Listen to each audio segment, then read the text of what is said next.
Hi students, this is your science miss. In this session, we are going to discuss Unit 24 Environmental Science.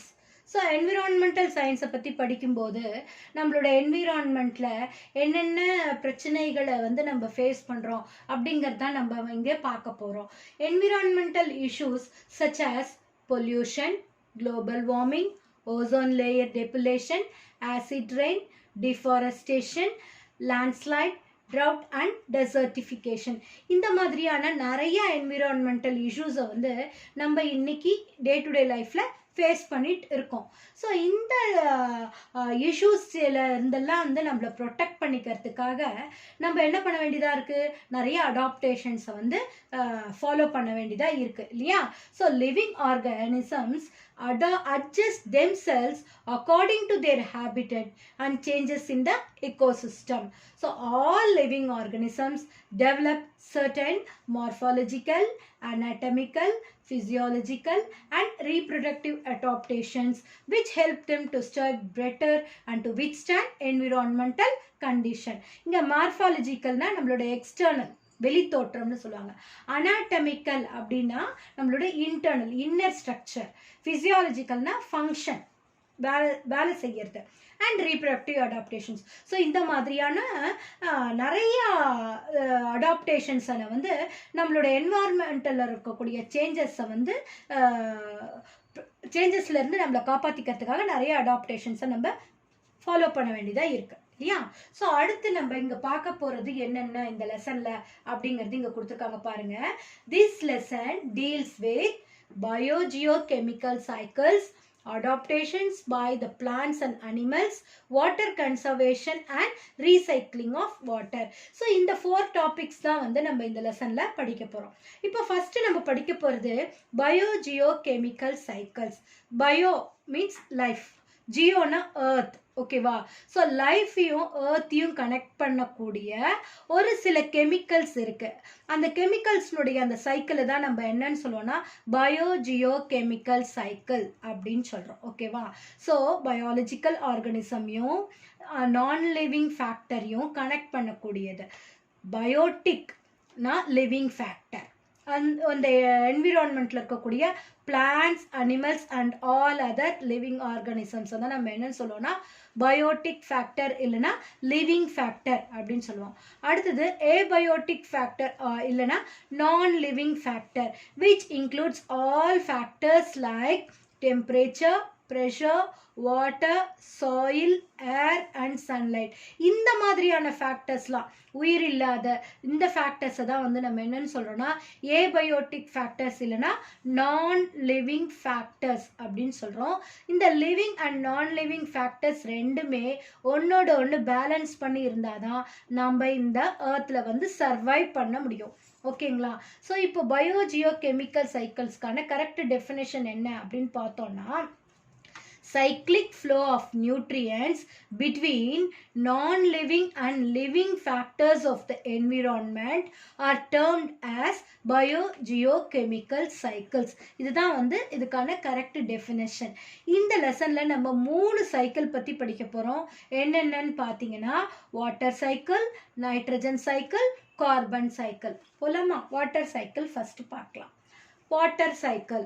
Water cycle is otherwise called as hydrological cycle. இந்த சைக்கிளை நம்ம என்னன்னு சொல்றோம்? hydrological cycle அப்படின்னு சொல்றோம்.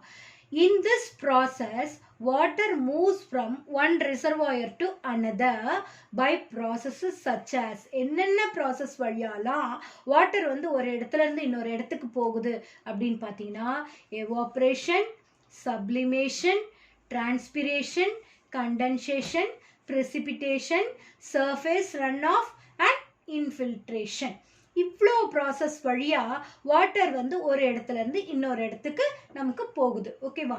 So first நம்ம evaporation பார்க்கலாம். Evaporation. What is evaporation? Evaporation is a type of vaporization where liquid is converted to gas before reaching its boiling point. So boiling point reach பண்றதுக்கு முன்னாடி liquid வேப்பரா மாறுற அந்த process தான் என்னன்னு சொல்றோம்னா evaporation அப்படின்னு சொல்றோம்.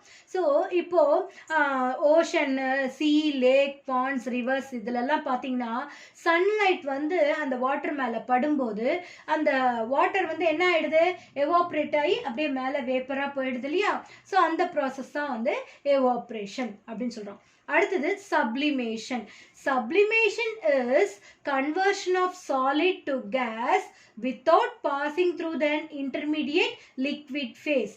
அதாவது சாலிட் வந்து டைரக்டா கேஷியஸ் ஸ்டேட்டுக்கு போயிடும், நடுவில் இருக்கக்கூடிய லிக்விட் ஃபேஸ்க்கு போகாம டைரக்டா சாலிட்ல இருந்து அது கேஷியஸ் ஸ்டேட்க்கு போயிடுது இல்லையா.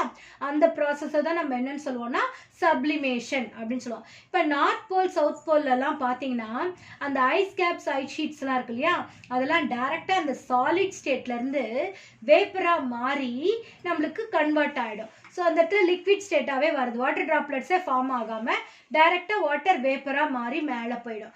அந்த ப்ராசஸ் தான் வந்து சப்ளிமேஷன் அப்படின்னு சொல்லுவோம். அடுத்தது டிரான்ஸ்பிரேஷன்.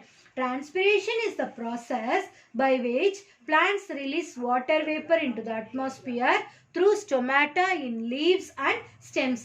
So transpiration process வழியா plants என்ன செய்யுதுன்னா தான் கிட்ட இருக்கக்கூடிய எக்ஸஸ் வாட்டரை லீஃப் வழியாவும் ஸ்டெம் வழியாவும் வெளியில அனுப்பிச்சிருது. அந்த ப்ராசஸ் தான் வந்து என்னன்னு சொல்லணும்னா டிரான்ஸ்பிரேஷன் அப்படின்னு சொல்லுவோம். அடுத்தது condensation. Condensation is the changing of gaseous phase into liquid phase. So gaseous phaseல இருந்து அது liquid phase மாறுறத தான் நம்ம என்னன்னு சொல்றோம்னா condensation அப்படின்னு சொல்லுவோம். It is the reverse of vaporisation. வேப்பரைசேஷனுடைய ரிவர்ஸ் ஃபேஸ் தான் நம்மளுக்கு கண்டென்சேஷன். ஹையர் ஆல்டிடியூட்ஸ்லாம் போனீங்கன்னா டெம்பரேச்சர் ரொம்ப கம்மியாக இருக்கும். அப்போ என்ன ஆகும் அப்படின்னு பார்த்தீங்கன்னா அந்த வாட்டர் வேப்பர் கண்டென்ஸ் ஆகி டைனி வாட்டர் ட்ராப்லெட்ஸாக மாறி அப்படியே கீழே வர ஆரம்பிச்சிடும். ஓகேங்களா. ஸோ அடுத்தது precipitation. Due to change in wind or temperature, clouds combine to make bigger droplets. அப்படியே வந்து அந்த சேஞ்ச்னால, டெம்பரேச்சர்னுடைய சேஞ்ச்னால பெரிய பெரிய droplets வந்து ஃபார்ம் ஆகி அப்படியே நம்மளுக்கு கீழே மழையா கொட்டும் இல்லையா. ஸோ அந்த மழையை தான் நம்ம என்னன்னு சொல்றோம்னா precipitation அப்படின்னு சொல்றோம். அடுத்தது run off. Run off water combines to form channels, rivers, lakes and ends up in seas or ocean. இந்த மழை பெஞ்ச பிறகு அந்த தண்ணி அங்கங்க தேனி நின்று அப்படியே ஓடும் இல்லையா, அந்த ஓடுற தண்ணியை தான் நம்ம ரன் ஆஃப் வாட்டர் அப்படின்னு சொல்லுவோம். இது எல்லாம் ஒன்னா சேர்ந்து ஒரு கால்வாயா மாறி அது ரிவருக்கு போய் லேக்குக்கு போய் கடைசியா என்ன ஆகும், ஓஷன் ஆர் சீல போய் எண்ட் ஆயிடும். சரிங்களா. அடுத்தது infiltration. Some of the precipitated water moves deep into the soil. Under கிரவுண்டுக்குள்ள போகிறது தான் வந்து infiltration. Then it moves down and increases the groundwater level. இந்த இன்ஃபில்ட்ரேஷன்ல நம்மளுக்கு ground water level வந்து இன்க்ரீஸ் ஆகும். அடுத்தது percolation அப்படின்னு சொல்லுவோம். இது என்ன அப்படின்னு பார்த்தீங்கன்னாக்கா some of the precipitated water flows through soil and porous or fractured rocks. என்னன்னா அந்த மண்ணு வந்து அப்சர்வ் பண்ணிக்கும், அந்த ரெண்டு சாயில் பார்ட்டிகல்ஸ்க்கு நடுவில் இருக்கக்கூடிய அந்த ஓட்டை வழியா, அந்த பாறைகளுக்கு நடுவில் இருக்கக்கூடிய அந்த ஓட்டைகள் வழியாலாம் வந்து வாட்டர் போய் அங்கங்க அக்யூமுலேட் ஆகி இருக்கும். Infiltration and percolation are the two related but different process described the movement of water through the soil. இது மண்ணுக்குள்ள அண்டர் கிரவுண்டுக்கு போறது இன்ஃபில்ட்ரேஷன். இது மேலேயே தான், ஆனால் சாயில் பார்ட்டிகல்ஸ் அப்சர்வ் பண்ணுற வாட்டர், அதுக்கப்புறமா வந்து அந்த போரஸ் ரெண்டு மூணு சாயில் பார்ட்டிகளுக்கு நடுவில் இருக்கக்கூடிய அந்த கேப்பில், அப்புறம் பாறைகளுக்கு நடுவில் இருக்கக்கூடிய கேப்லலாம் இருக்கக்கூடிய வாட்டர் தான் percolation அப்படின்னு சொல்லுவோம். ஓகேவா. அடுத்து நம்ம பார்க்க போகிறது human impacts on water cycle. Major human activities affecting the water cycle on land are urbanization, dumping of plastic waste on land and into the water, polluting bodies and deforestation. இந்த மாதிரி காரணங்களால நகரமயமாக்கல்னு சொல்லுவாங்க, அர்பனைசேஷன்லாம், மரங்களை எல்லாம் அழிச்சு கிராமங்களை எல்லாம் அழிச்சு நம்ம வந்து அதை வந்து நகரங்களாக மாற்றுறது தான் வந்து அர்பனைசேஷன். அடுத்தது குப்பைகள், dumping of plastic waste on land and into the water. அடுத்து வாட்டர் வந்து பொல்யூட் பண்ணுறது, பொல்யூட்டிங் வாட்டர் பாடிஸ். அடுத்தது வந்து டீஃபாரஸ்டேஷன், காடுகளை வந்து அழிக்கிறது. இந்த காரணங்களாலலாம் வந்து வாட்டர் சைக்கிள் வந்து அதிகமாக பாதிக்கப்பட்டுருச்சு அப்படின்னு சொல்கிறாங்க. ஓகேவா. ஸோ இந்த டயக்ராம் வந்து வாட்டர் சைக்கிள்கான டயக்ராம். இதை நீங்கள் கோத்ரூ பண்ணிக்கோங்க, ரொம்ப ரொம்ப இம்பார்ட்டண்ட். அடுத்தது நம்ம படிக்க போகிறது நைட்ரஜன் சைக்கிள். நைட்ரஜன் வந்து நம்மளுடைய அட்மாஸ்பியரில் எர்த்தில் பெர்சன்டேஜ் இருக்கு தெரியுமா? So atmosphere is a rich source of nitrogen and contains about 78%. So nitrogen தான் வந்து நம்மளுடைய அட்மாஸ்பியரில் அதிகமாக இருக்கக்கூடிய ஒரு எலிமெண்ட். பார்த்தீங்கன்னா 78% நைட்ரஜன் வந்து நம்மளுக்கு அட்மாஸ்பியரில் ப்ரெசென்ட் ஆயிருக்கு. Plants and animals cannot utilize atmospheric nitrogen. ஆனால் ஒரு பெரிய ட்ராபேக் என்னன்னு பார்த்தீங்கன்னா, இந்த 78% அட்மாஸ்பியரில் இருக்கக்கூடிய இந்த நைட்ரஜனை எந்த ஒரு பிளான்ட்ஸ் அண்ட் அனிமல்ஸ்னாலையும் டைரக்டாக எடுத்துக்கவே முடியாது. ஸோ அந்த அட்மாஸ்பியரிக் நைட்ரஜனை நம்ம என்னவா மாற்றணும்? அமோனியா, அமினோ ஆசிட்ஸ் அண்ட் நைட்ரேட்ஸாக மாற்றணும். இந்த அட்மாஸ்பியரிக் நைட்ரஜன் அமோனியாவோவோ இல்லை அமினோ ஆசிடாவோ இல்லை நைட்ரேட்ஸ் அண்ட் நைட்ரேட்ஸாக மாற்றக்கூடிய அந்த ப்ராசஸை செய்யக்கூடியது வந்து பாக்டீரியா தான். ஸோ இங்கே வந்து பாக்டீரியாவினுடைய ரோல் வந்து ரொம்ப ரொம்ப இம்பார்ட்டன்ட் நைட்ரஜன் ஃபிக்சேஷனில். ஓகேங்களா? ஸோ இப்போது நைட்ரஜன் சைக்கிளை பற்றி நம்ம டீப்பாக படிக்கலாமா? Nitrogen fixation. Nitrogen fixation is the conversion of atmospheric nitrogen which is in inert form to reactive compounds available to living organisms. அதாவது அட்மாஸ்பியரில் இருக்கக்கூடிய நைட்ரஜன் வந்து நம்மளால டைரக்டாக, அதாவது அனிமல்ஸாலையும் பிளான்ட்ஸ்னாலையும் டைரக்டாக என்ன செய்ய முடியாது, யூட்டிலைஸ் பண்ண முடியாது, யூஸ் பண்ணவே முடியாது இல்லையா? ஸோ இனர்ட் ஃபார்மில் இருக்கு. அந்த இனர்ட் ஃபார்மில் இருக்கக்கூடிய அந்த அட்மாஸ்பியரிக் நைட்ரஜனை ரியாக்டிவ் காம்பவுண்டா நம்ம அனிமல்ஸ்க்கு தேவையான அவைலபிள் காம்பவுண்டாக மாற்றக்கூடிய ப்ராசஸை தான் நம்ம என்னன்னு சொல்கிறோன்னா நைட்ரஜன் ஃபிக்சேஷன் அப்படின்னு சொல்கிறோம். இந்த நைட்ரஜன் ஃபிக்சேஷன் வேலையை வந்து blue green algae, leguminous plants இதெல்லாம் வந்து இந்த வேலையை அதிகமாக செய்யுது. ஏன்னா அதில் வந்து என்ன ப்ரெசென்ட்டாக இருக்குது அப்படின்னு பார்த்தீங்கன்னா, இந்த leguminous plants like pea and beans have a symbiotic relationship with nitrogen fixing bacteria rhizobium. இது வந்து 2 மார்க்லலாம் கேட்பாங்க, படிச்சுக்கோங்க. நைட்ரஜன் ஃபிக்ஸிங் பாக்டீரியாவுக்கு பேர் ரைசோபியம். இந்த ரைசோபியம் வந்து ரூட் நூடுல்ஸ் ஆஃப் லெக்யூமினஸ் பிளான்ட்ஸில் ப்ரெசென்ட் ஆயிருக்கு. அந்த லெக்யூமினஸ் பிளான்ட்ஸில் ப்ரெசென்ட் ஆயிருக்கக்கூடிய அந்த ரூட் நூடுல்ஸில் இருக்கக்கூடிய அந்த ரைசோபியம் பாக்டீரியா வந்து அட்மாஸ்பியரிக் நைட்ரஜனை ஃபிக்ஸ் பண்ணி அந்த பிளான்ட்ஸ்க்கு யூஸ் பண்ணக்கூடிய ஒரு இதுவாக மாற்றி கொடுக்கக்கூடிய வேலையை அது செய்யுது. ஸோ நைட்ரஜன் ஃபிக்ஸிங் வேலையை அது செய்யுது. அடுத்தது nitrogen assimilation. Plants absorb nitrate ions and use them for making organic matter like protein and nucleic acid. So plants என்ன பண்ணுது, அந்த நைட்ரைட்ஸ் அயான்ஸ் அப்சர்வ் பண்ணி அதை வந்து புரோட்டீன் அண்ட் நியூக்ளிக் ஆசிடாக மாற்றக்கூடிய வேலையை செய்யுது இல்லையா? அந்த ப்ராசஸை தான் நம்ம என்னன்னு சொல்கிறோன்னா நைட்ரஜன் அசிமிலேஷன் அப்படின்னு சொல்கிறோம். அடுத்த ப்ராசஸ் வந்து ammonification. The process of decomposition of nitrogenous waste by putrefying bacteria and fungi into ammonium compound is called ammonification. 2 மார்க்லாம் கேட்பாங்கம்மா, நோட் பண்ணிக்கோங்க. அடுத்தது animal proteins are excreted in the form of, animals வந்து animal பாடியிலேருந்து excrete ஆகக்கூடியது வந்து என்ன ஃபார்மில் இருக்கும்னா யூரியா, யூரிக் ஆசிட் ஆர் அமோனியாங்கிற ஃபார்மில் தான் இருக்கும். இந்த putrefying bacteria and fungi decompose this animal protein, dead animals and plants into ammonium compounds. ஓகேவா? அடுத்தது இங்கே இந்த நைட்ரஜன் சைக்கிள் டயக்ராம் கொடுத்துருக்காங்க, இதை கோத்ரூ பண்ணிக்கோங்க. இந்த டயக்ராமேட்டிக் ரெப்ரசன்டேஷன் வந்து ரொம்ப ரொம்ப important. Nitrification. What is nitrification? The ammonium compounds formed by the ammonification process are oxidized to soluble nitrates. So அங்க அமோனியமா மாறுச்சு இல்லையா அந்த அமோனியம் காம்பவுண்ட்ஸ், அந்த அமோனியம் காம்பவுண்ட்ஸ் எல்லாம் ஆக்சிஜனோட ஆட் ஆகி ஆக்சிடைஸ் ஆகி அதை என்னவா மாத்துறாங்க, soluble nitrates-ஆ மாத்துறாங்க இல்லையா? அந்த ப்ராசஸ்க்கு பேர் தான் nitrification. The ammonium compounds formed by by ammonification process or oxidized to soluble nitrates. This process of nitrate formation is known as nitrification. So இதுதான் வந்து நைட்ரஜன் சைக்கிள். இப்போ நைட்ரஜன் சைக்கிள்ல என்னென்ன ஆர்கானிசம்ஸ் மைக்ரோ ஆர்கானிசம்ஸ் இன்வால்வ் ஆயிருக்கு அப்படின்னு பார்த்தீங்கன்னா nitrogen ஃபிக்சேஷன்ல azotobacter, rhizobium, blue green algae, nostoc. அமோனிஃபிகேஷன்ல பெட்ரிஃபையிங் பாக்டீரியா, ஃபங்கை. நைட்ரிஃபிகேஷன்ல நைட்ரிஃபையிங் பாக்டீரியா, நைட்ரோசோமோனாஸ், நைட்ரோபாக்டர். அடுத்த ப்ராசஸ் வந்து டீநைட்ரிஃபிகேஷன், அதுக்கு அந்த டீநைட்ரிஃபையிங் பாக்டீரியா சூடோமோனாஸ். ஓகேங்களா? ஸோ இது இந்த டேப்லெட் காலம் இம்பார்ட்டன்ட்மா கோ த்ரூ பண்ணிக்கோங்க. டீநைட்ரிஃபிகேஷன்னா என்ன?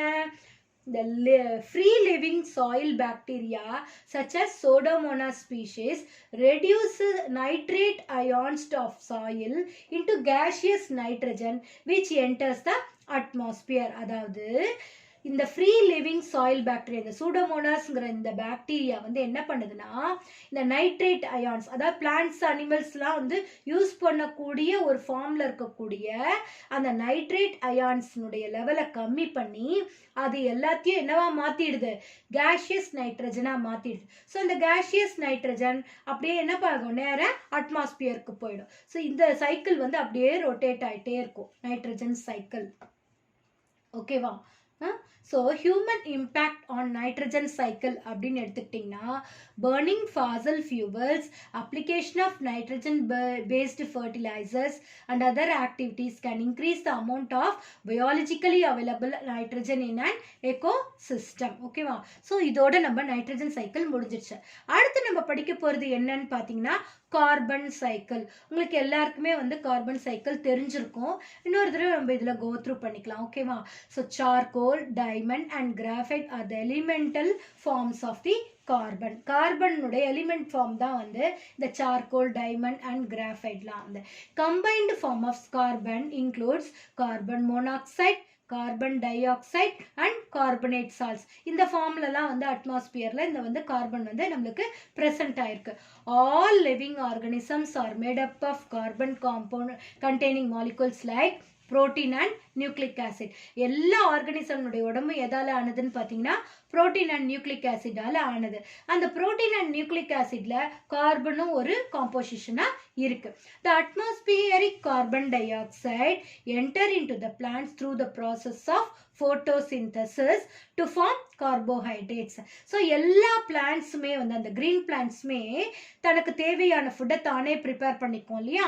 அந்த ப்ராசஸ்க்கு பேர் ஃபோட்டோசிந்தசிஸ். உங்களுக்கு எல்லாருக்குமே தெரிஞ்சிருக்கும். ஸோ அந்த ஃபோட்டோசிந்தசிஸ் ப்ராசஸ்க்கு அட்மாஸ்பியரில் இருக்கக்கூடிய கார்பன் டை ஆக்சைடை பிளான்ட்ஸ் வந்து ஃபிக்ஸ் பண்ணுது. அப்படியே அட்மாஸ்பியரில் இருக்கிற கார்பன் டை ஆக்சைடு பிளான்ட்னுடைய பாடிக்கு வந்துருச்சு. இப்போ அந்த பிளான்ட்லேருந்து பிளான்ட் என்ன பண்ணுதுன்னா அந்த கார்பன் டை ஆக்சைடை யூட்டிலைஸ் பண்ணி கார்போஹைட்ரேட்ஸை ப்ரொடியூஸ் பண்ணுது. சரியா? So from plants it is passed on to the herbivores and carnivores. So பிளான்ட்ஸ்னுடைய உடம்புல இருந்து அந்த பிளான்ட்டை சாப்பிடும்போது ஹெர்பிவோரஸ்னுடைய உடம்புக்கும், ஹெர்பிவோரஸ் அனிமல்ஸை சாப்பிடும்போது கார்னிவோரஸ் அனிமல்ஸ்னுடைய உடம்புக்கும் அந்த கார்பன் வந்து அப்படியே எனர்ஜி மாதிரி ஃப்ளோ ஆகிட்டே இருக்கு. அடுத்தது during respiration plants and animals வந்து கார்பன் டை ஆக்சைடை வெளியில விடும். இந்த கார்பன் சைக்கிள்கான டயக்ராம் இந்த இல்லஸ்ட்ரேஷனை கோ த்ரூ பண்ணிக்கோங்க. ஸோ அனிமல்ஸ் அண்ட் பிளான்ட்ஸ் வந்து ரெஸ்பிரேஷன் அப்போ என்ன பண்ணுது? கார்பன் டை ஆக்சைடை நம்மளுக்கு வெளியில விட்டுருது அட்மாஸ்பியருக்கு.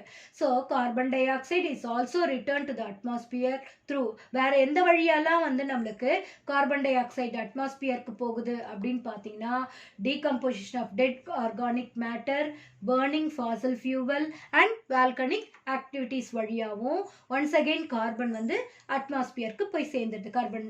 ஓகேவா? ஸோ இப்போ கார்பன் சைக்கிள் எல்லாருக்குமே புரிஞ்சிருக்கும். அடுத்தது human impacts on carbon cycle அப்படின்னு எடுத்துக்கிட்டோம்னாக்கா more carbon moves into the atmosphere due to the burning of fossil fuel and deforestation. அதிகமான ஒரு அளவுக்கு தான் கார்பன் வந்து மேலே போகலாம் இல்லையா? ஆனால் அதை விட அதிகமான கார்பன் வந்து மேலே போய் அக்யூமுலேட் ஆகி என்ன ஆக ஆரம்பிச்சிருச்சுன்னா கார்பன் டை ஆக்சைடு வந்து கிரீன் ஹவுஸ் கேஸாக இருக்கு இல்லையா? அது போய் அப்படியே என்ன பண்ணிடுச்சு? ஃபுல்லாக வந்து ஒரு லேயரை ஃபார்ம் பண்ணிடுச்சு. அந்த லேயர் வந்து நம்மளுடைய ஏர்த்தை வந்து earthனுடைய temperature increase பண்ணிடுச்சு. This leads to the greenhouse effect and global warming. So students, go through the video once or twice for better understanding. We will continue the remaining part of the lesson in the next video. Thank you students.